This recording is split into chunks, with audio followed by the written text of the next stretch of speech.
biro ng'ado tiko mar yuore tuke mag Olympics higa manyien. Wadhi nyime kama riwruok matayo tuke mag hoki pacho ka komakore gi riwruok matayo tuke gi pinje duto bedo kod winjruok mar gero alap ma City Park machal mare osebedo marach kuom higni mathoth. Kane owuoyo seche mane gitimo limbe alapno, jakom mar riwruok matayo tuke hoki pinje duto Tayab Ikram nolero ni gisetimo romo gi jatend migawo mar tuke Babu na Mwamba kendo bedo gi winjruok gi sirikal ma Kenya kaachiel gi riwruogno biro chako gedo mar alapno.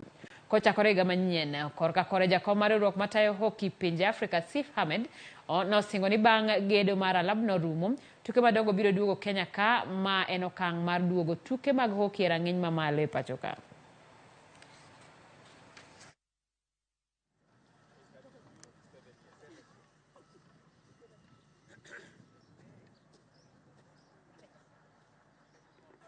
Looking at what we went through yesterday and what they have seen.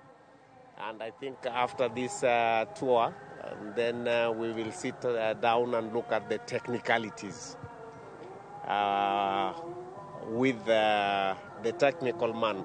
We promise you these facilities will very soon back to be one of the best in Africa. And the international tournament will back to Kenya hockey and the rest.